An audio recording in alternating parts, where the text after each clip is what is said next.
이 시간 우리에게 주신 하나님의 말씀은 디모데전서 5장 17절에서 25절입니다. 하나님의 말씀을 봉독합니다. 잘 다스리는 장로들은 배나 존경할 자로 알되 말씀과 가르침에 수고하는 이들에게는 더욱 그리할 것이니라. 성경에 일렀으되 곡식을 밟아 떠는 소의 입에 망을 씌우지 말라 하였고 또 일꾼이 그 삭슬 받는 것은 마땅하다 하였느니라. 장로에 대한 고발은 두세 증인이 없으면 받지 말 것이요 범죄한 자들을 모든 사람 앞에서 꾸짖어 나머지 사람들로 두려워하게 하라. 하나님과 그리스도 예수와 택하심을 받은 천사들 앞에서 내가 엄히 명하노니 너는 편견이 없이 이것들을 지켜 아무 일도 불공평하게 하지 말며 아무에게나 경솔히 안수하지 말고 다른 사람의 죄에 간섭하지 말며 내 자신을 지켜 정결하게 하라. 이제부터는 물만 마시지 말고 내 위장과 자주 나는 병을 위하여는 포도주를 조금씩 쓰라. 어떤 사람들의 죄는 밝히 드러나 먼저 심판에 나아가고 어떤 사람들의 죄는 그 뒤를 따르나니 이와 같이 선행도 밝히 드러나고 그렇지 아니한 것도 숨길 수 없느니라. 아멘. 오늘 말씀의 제목은 신중하게 사람 세우기입니다. 바울 서신에 나오는 장로는 오늘날 교회 장로의 개념과는 같지 않습니다. 장로에 해당하는 단어의 원뜻은 연장자, 원로입니다. 하지만 단순히 나이가 많은 사람만을 지칭하는 것이 아니라 삶의 경험과 지혜, 지식이 많은 사람을 가리킬 때 사용하였습니다. 특히 초대교회가 조직을 갖추기 시작하면서 장로라는 표현은 교회의 영적 지도자를 지칭하는 용어로 자리 잡게 됩니다. 즉, 단순한 연령 개념을 넘어서 공동체 안에서 신앙과 삶의 모범을 보이며 말씀과 교훈으로 성도를 돌보는 역할을 맡은 사람이 바로 장로였습니다. 바울은 디모데에게 이와 같은 장로에 관한 세 가지 주요 지침을 제시합니다. 먼저 장로에게 적절한 보상을 제공하는 문제입니다. 17절 말씀을 봅니다. 잘 다스리는 장로들은 배나 존경할 자로 알되 말씀과 가르침에 수고하는 이들에게는 더욱 그리할 것이니라. 여기서 배는 갑절이라는 뜻입니다. 또한 존경으로 번역된 단어는 가격이나 값이라는 뜻도 있습니다. 즉, 사례비라고 말할 수 있습니다. 그러므로 배나 존경할 자는 사례비를 2배로 주어야 할 사람이라는 뜻으로 해석할 수 있습니다. 그런데 배를 문자적으로 갑절의 뜻으로 해석하지 않고 풍성한의 의미로 보기도 합니다. 그렇다면 교회 영적 지도자인 장로들에게 부족함이 없는 사례비를 지불하라는 뜻입니다. 즉, 말씀과 가르침에 수고하는 이들에게는 특별 대우를 하라는 의미입니다. 그 이유를 다음 구절에서 설명해 줍니다. 18절 말씀을 봅니다. 성경에 일렀으되 곡식을 밟아 떠는 소의 입에 망을 씌우지 말라 하였고 또 일꾼이 그 삭슬 받는 것은 마땅하다 하였느니라. 바울은 말씀과 가르침에 수고하는 장로들에게 특별한 대우를 해야 하는 이유를 성경에서 찾았습니다. 신명기 25장 4절과 신명기 24장 15절에 있는 말씀을 인용합니다. 당시 이스라엘에서 탈곡은 원형의 평지에 곡식을 깔고 그 위에 소들이 둥근 원을 그리며 밟도록 했습니다.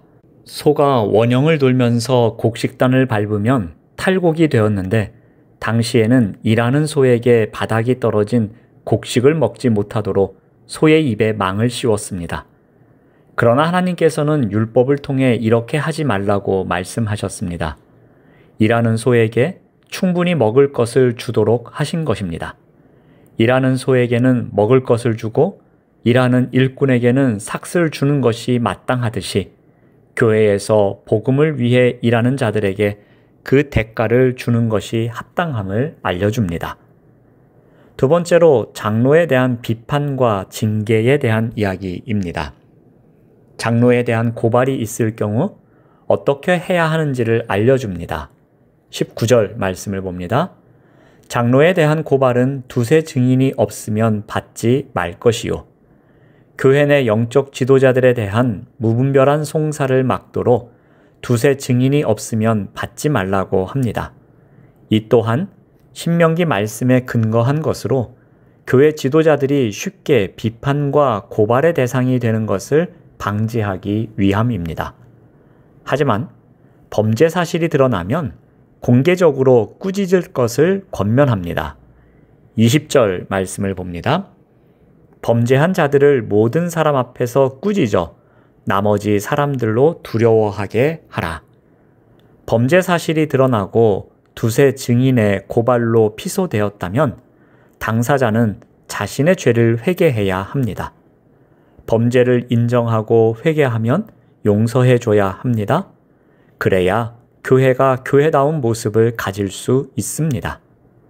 그런데 여기서 범죄한으로 번역한 단어의 시제를 주목해야 합니다. 이 단어는 현재 분사형으로 되어 있습니다. 즉, 계속해서 죄를 범하고 있는 상태를 알려줍니다. 범죄한 자가 회개를 거부하고 계속 범죄한다면 그 사람을 모든 사람 앞에서 꾸짖어 다른 장로들에게 범죄에 대한 두려움을 갖도록 하라는 말입니다. 마지막으로 장로 임명의 신중함에 대해서 이야기합니다. 22절 말씀을 봅니다. 아무에게나 경솔히 안수하지 말고 다른 사람의 죄에 간섭하지 말며 내 자신을 지켜 정결하게 하라. 여기서 간섭하다로 번역된 단어는 함께 나누다 또는 책임을 함께 지다 라는 뜻입니다. 다른 사람의 죄에 간섭하지 말며를 새번역 성경은 남의 죄에 끼어들지 말며로, 공동번역 성경은 남의 죄에 대한 책임을 뒤집어 쓰지 말고로 번역합니다. 즉 바울은 디모데에게 내가 안수한 장로가 범죄하게 된다면 그 범죄에 대한 책임을 내가 뒤집어 쓰게 되니 경솔히 안수하지 말라는 뜻입니다. 장로를 세우는 것은 그 장로에 대한 보증을 서는 것과 같습니다. 그러므로 내 자신을 지켜 정결하게 하라는 말은 어떤 의미이겠습니까? 안수하는데 신중하라는 것입니다. 신중하지 못함으로 죄를 뒤집어 쓰는 것이 곧 자신을 정결하지 못하게 하는 일이기 때문입니다. 교회에서 직분자나 리더를 세우는 것은 정말 중요한 일입니다. 그만큼 어려운 일입니다. 그래서 신중하게 세워야 합니다. 바울은 이를 위해 염두에 두어야 할 것을 알려줍니다. 사람의 죄나 선행이 바로 드러나지 않을 수 있다는 것입니다. 24절 말씀을 봅니다. 어떤 사람들의 죄는 밝히 드러나 먼저 심판에 나아가고 어떤 사람들의 죄는 그 뒤를 따르나니. 심판을 받아야 할 정도로 죄가 밝히 드러난 사람이 있을 수 있고 죄가 밝히 드러나지 않는 사람이 있을 수도 있습니다. 그래서 그 뒤를 따르나니 이 부분은 죄가 명백히 드러나지 않고 감추어진 상태를 뜻합니다. 디모데에게 밝히 드러난 것과 밝히 드러나지 않은 것을 잘 분별해야 함을 강조하고 있습니다. 밝히 드러나지 않은 것을 마치 사실인 양 잘못 판단하지 말라는 권면입니다. 25절 말씀을 봅니다. 이와 같이 선행도 밝히 드러나고 그렇지 아니한 것도 숨길 수 없느니라. 선행도 마찬가지입니다. 당장 드러나지 않더라도 언젠가 드러나게 되어 있습니다.